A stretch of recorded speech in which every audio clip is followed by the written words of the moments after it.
नमस्कार साथियों, स्वागत है आपका हमारे यूट्यूब चैनल में। जैसे कि आपको पता है, हम देख रहे हैं रेखाचित्र माटी की मूर्ति। इसमें हम बैजू मामा यह रेखाचित्र देख रहे थे और फिर कल कुछ भाग देखा था और कुछ जो अंश बचा है वह आज की वीडियो में देखेंगे।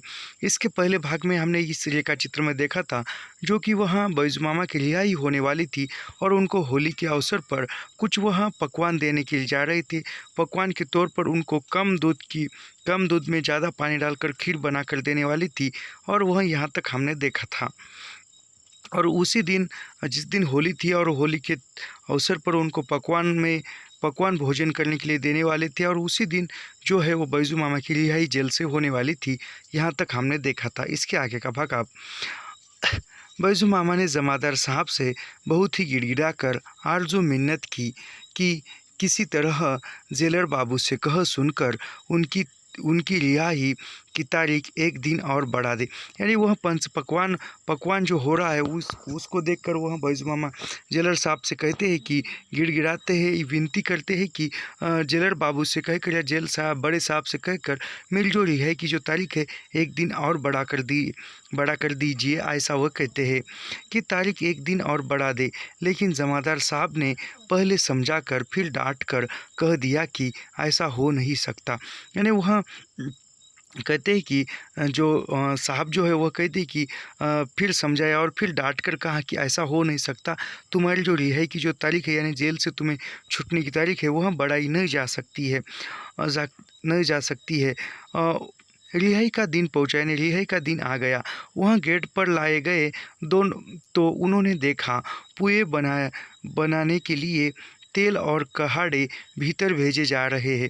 यानी वहाँ रिहाई का दिन आ गया और उस दिन जिस दिन पकवान बनने वाला था उसी दिन उनकी रिहाई होने वाली थी और उसको रिहा करने के लिए गेट तक लाया गया और उन्होंने देखा कि जो पकवान बनाने के लिए तेल और जो कढ़ाई है वह भीतर जा रही है।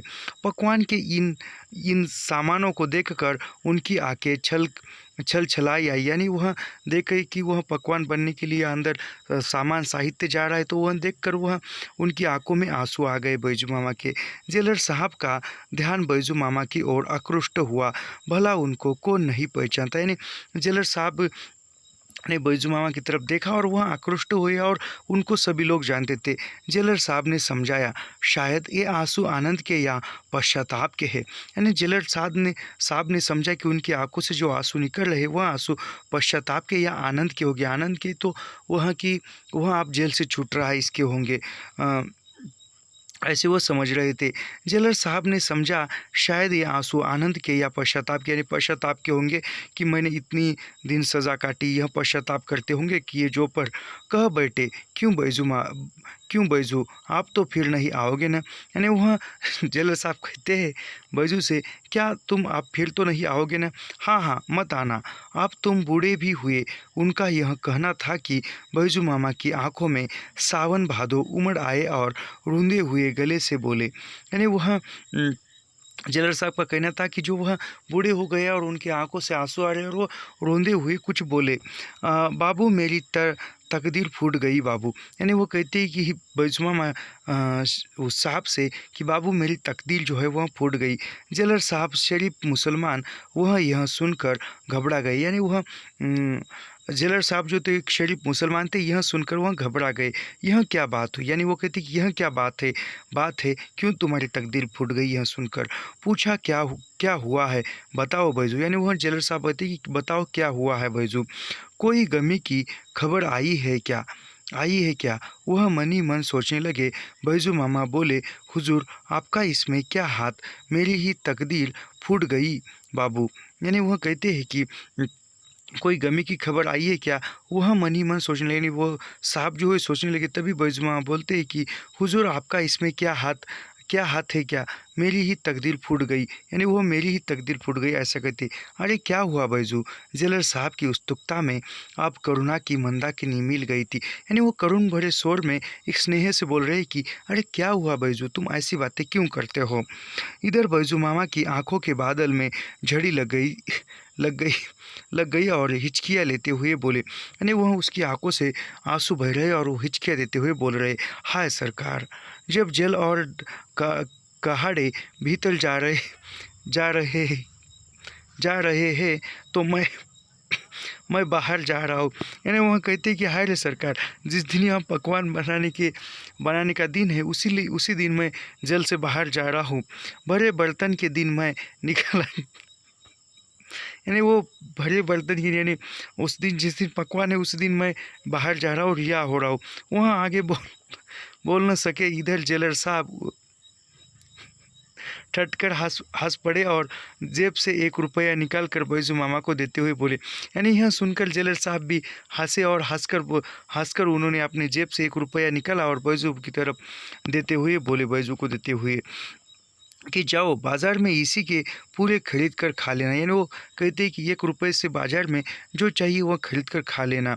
लेकिन इन चांद के चमचम टुकड़े का ज़रा भी मोह उनके मन में क्यों होने लगा।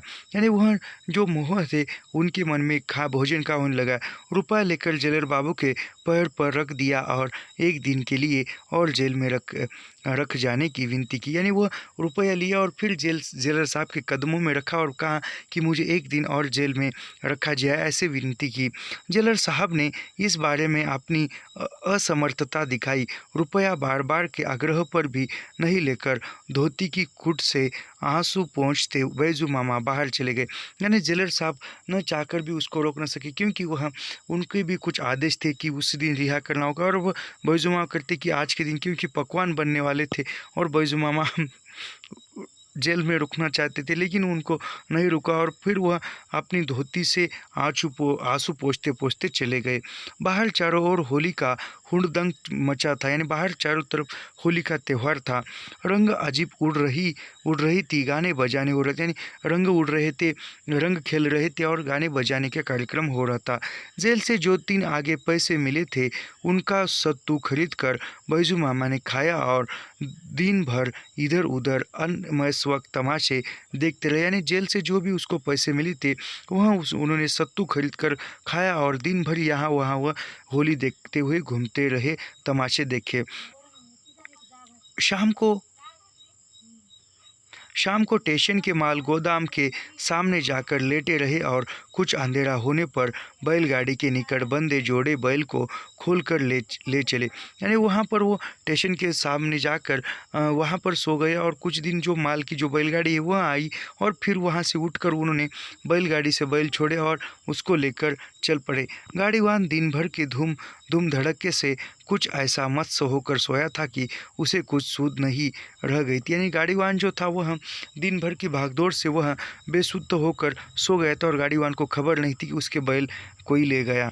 आप बैजू मामा क्या करे, वह खुद चिल्लाकर कहने लगे, ओ गाड़ीवान कैसा बेवकूफ़ सा सोया है और चोर तेरे बैल लिए जा रहे हैं। यानी फिर बैजू मामा ही उसको बोलते हैं, वही बैल लेके जा रहे हैं और वही बोलते हैं कि अरे वो गाड़ीवान, चिल्लाते हैं, गाड़ीवान उठो, कोई बेवकूफ़ चोर तुम्हारे बैल लेके जा रहा है और तुम कैसे बेवकूफ़ी तरह सोए हो।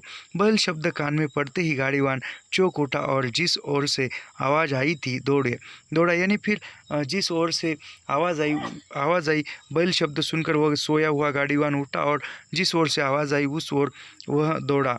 उसे दौड़ते देख बैजू मामा ने भागने का बहाना किया। वह पकड़ लिए गए, कुछ धसे खाए, रात भर हाजत में रहे और भोर में फिर जेल में हाजिर।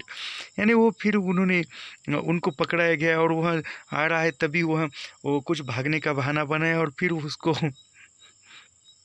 उसको पकड़ा गया, फिर कुछ मार भी खाई और फिर सुबह होने तक वहाँ जेल में आ गए। सुबह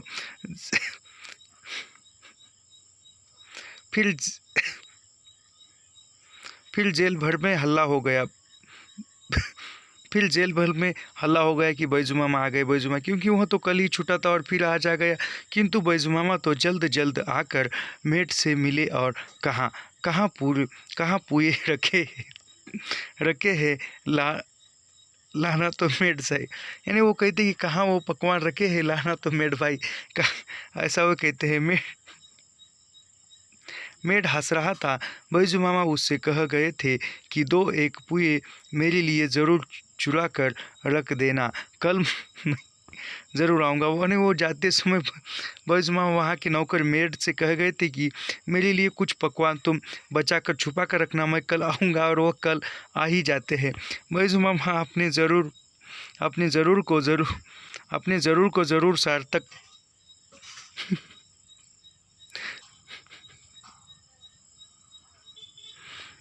यानी बैजुमामा जो कहते थे वो जो ज़रूरत है ज़रूर सार्थक करेंगे, यह उम्मीद मेड में नहीं थी।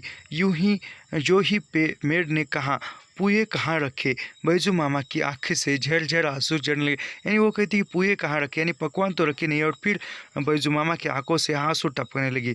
उफ़, इसी पुए के चलते रात रात उस गाड़ीवान के कितने घुसे मैंने बर्दाश्त किए। यानी फिर वो कहते कि इसी पुए खाने के लिए, इसी पकवान खाने के लिए मैंने रात भर उस गाड़ीवान के कितने घुसे खाए, कितना मार खा। रात भर हवाला में पुए का ही सपना देखता रहा हूँ। यानी कहते कि रात भर मैं वहीं पर वो पकवान का ही सपना देखते रहा हूँ, ऐसा वे कहते हैं। मेड भाई मुदा हायरी तकदीर, आप मेड की आंखें भी डबडबा, यानी फिर वो मेड की आंखें भी डबडबाई यह कहानी सुनकर। उसने तो पुए अपने लिए बचाकर चुरा कर रखे थे, उन्हें लाकर बैजुमामा के सामने रख दिया। यानी जो पुए जो है, पकवान जो है, यह मेड ने खुद के लिए रखे थे, लेकिन वो बैजुमामा की कहानी सुनकर उनको वो उनके सामने लाकर रखा। बैजुमामा उस बासी कांट से कड़े बन गए तेल के पुए को कुतर कुतर कर खा रहे थे। यानी वो खुश होकर वह पुए खा रहे थे। पोहा पुए यानी पोहा भी हो सकता है, जो उनकी आँखों के पानी से नरम और नमकीन होते, यानी उनकी आंखों से पानी टपकने से वो पुए जो है नमकीन और नरम हो रहे थे। इस बार वह किस तरह जेल आए हैं, वह भी कम दिलचस्प और दयनीय नहीं। यानी इस बार वह किस प्रकार जेल में आए हैं, यह बहुत दयनीय और दिलचस्प किस्सा था। इस बार बैजुमामा यह निश्चय कर जेल से निकले थे कि 30 रुपये किसी न किसी तरह ज़रूर जमा करेंगे, और उन्हीं रुपयों से एक गाय खरीद कर अपने भतीजे के पास जाएंगे। यानी फिर जाते समय वह जेल से जाते समय उन्होंने निश्चय किया था कि इस बार 30 रुपये जो है किसी प्रकार वह इकट्ठा करेंगे, और फिर उसकी गाय खरीद कर उसके भतीजे के पास जाएंगे।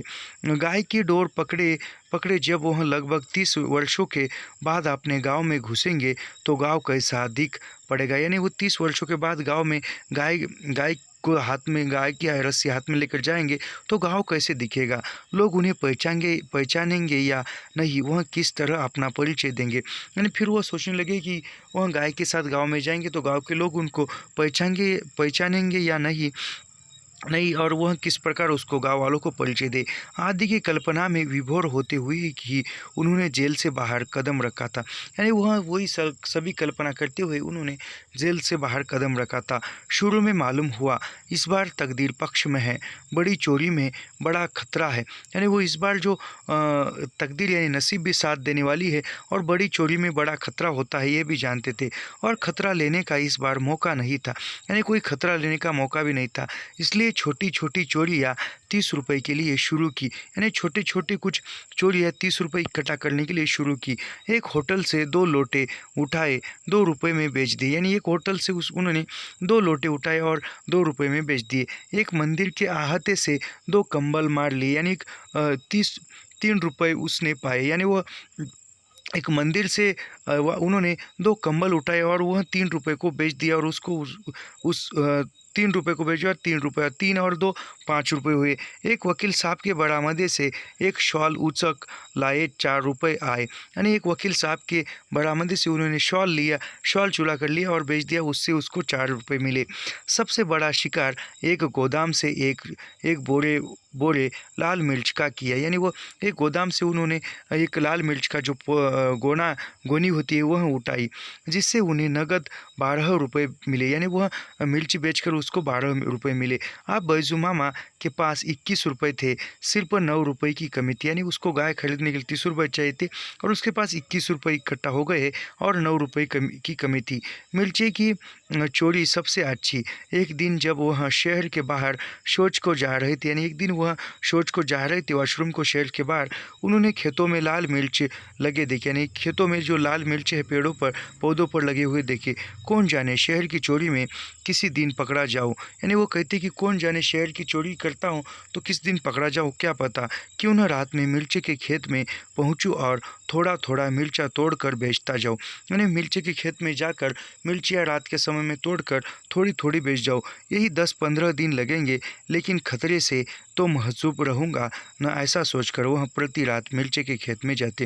यानी वो खतरे से महफूज रहूँगा, यानी कोई खतरा नहीं होगा, इसलिए वह प्रतिदिन रात को मिर्ची के खेत में जाकर मिर्चियाँ तोड़ते थे और एक झोला मिर्च ले ले आते और बाजार में किसान की तरह बेचते थे। यानी मिर्ची तोड़ लाते थे रात के समय में चुरा कर और दिन में वह बाजार में किसान की तरह बेचते थे। धीरे धीरे उनके पास 26 रुपये हो गए, सिर्फ 4 रुपये की कमी। हाँ, सिर्फ 4 रुपये की, यानी वह फिर 26 रुपये हुए और 30 रुपये इकट्ठा होने में सिर्फ उसके पास 4 रुपये की कमी थी। 4 रुपये वह कहाँ से लाए। मंजिल के अंत में पथिक के पैर तेजी से उठने लगते हैं, उनकी रफ्तार में तेज़ आ जाती है। यानी वह मंजिल जैसे जैसे मंजिल आती नज़दीक आती है, वैसे वैसे कोई पथिक है, कोई सफ़र करने वाला है, उसके कदम जो है तेज़ गति से उठते हैं, उसकी रफ्तार में तेज़ी आ जाती है। एक दिन बैजू मामा इतने मिर्च तोड़ लाए कि 1.25 मिल गए। यानी एक दिन वह ज़्यादा मिर्चियाँ तोड़ कर लाए और उसको 1.25 मिल गए। आप 2.25 रुपये की कमी रह गई थी, यानी आप उसके 30 रुपये इकट्ठा होने में 2.25 रुपये की कमी थी। तीन तीन हाय, तीन कितनी बुरी संख्या है, यानी 3 कितनी बुरी संख्या है। उस रात मामा जब खेत में पहुँचे, उन्हें घेर लिया गया। यानी उस दिन वह खेत में गए तो उनको फिर पकड़ा गया, घेर लिया गया। बेचारे किसान कुछ दिनों से परेशान थे कि क्या हो रहा है, यानी वह परेशान थे कि क्या हो रहा है, मिर्चियाँ कौन ले जा रही है, और वह उस दिन पकड़े गए। 3.25 रुपये ही बाकी थे और उनको पकड़ लिया गया।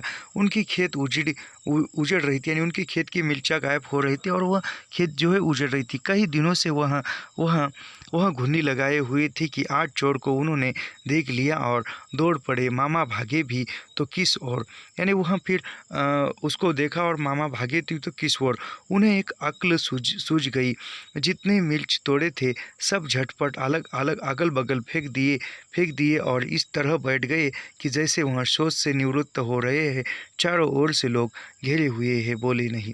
यानी वहाँ अभी वहाँ जो है, वहाँ जो मिर्चियाँ तोड़ी थी वह सब कुछ अगल बगल फेंक देते और जिस प्रकार सोच से होने की बात उठते उसी प्रकार वहाँ बैठे रहे और सब लोग चारों ओर है। एक ने कहा उठते हो या लाठी लगाओ, यानी एक ने कहा कि उठते हो या लाठी लगाओ। मामा खड़े हो गए। ये धोती इस तरह किए कि जैसे सोच से उठे, धोती जिस प्रकार किए कि जैसे सोच से उठे हो। वह मन ही मन सोच रहे थे कि शायद मैं बच गया कि उसी समय खेत की बगल से जाने वाली सड़क से एक मोटर गुजरी और उसकी दपादप रोशनी में उनकी बगल में बिखरे मिर्च दिखाई पड़े। यानी वह तभी वह उस बैजू मामा को लगा कि हम संकट से दूर है, तभी वह सड़क से मोटर जा रही थी और वो मोटर जाते हुए जिसका जो प्रकाश है, उजाला है, वह उसकी तोड़ देखता है और वह उसके अगल बगल पड़े हुए मिर्च उसको दिखाई देते हैं। और बाबू डर के मारे पेशाब भी तो नहीं हो पाया था, यानी डर के मारे पेशाब भी नहीं हो पाया था। मुझसे मामा ने हंसते हुए कहा, आप क्या चोरी सांप पकड़ ली गई। मामा फिर थाने में हाजिर किए गए, यानी फिर वो चोरी पकड़ी गई और मामा फिर जेल में हाजिर हो गए। फिर वही हवालात, फिर वही बाढ़ का छोटा जेल, फिर वही मजिस्ट्रेट की अदालत, यानी फिर वह अदालत, फिर वह सब कुछ कोर्ट कचहरी की बातें।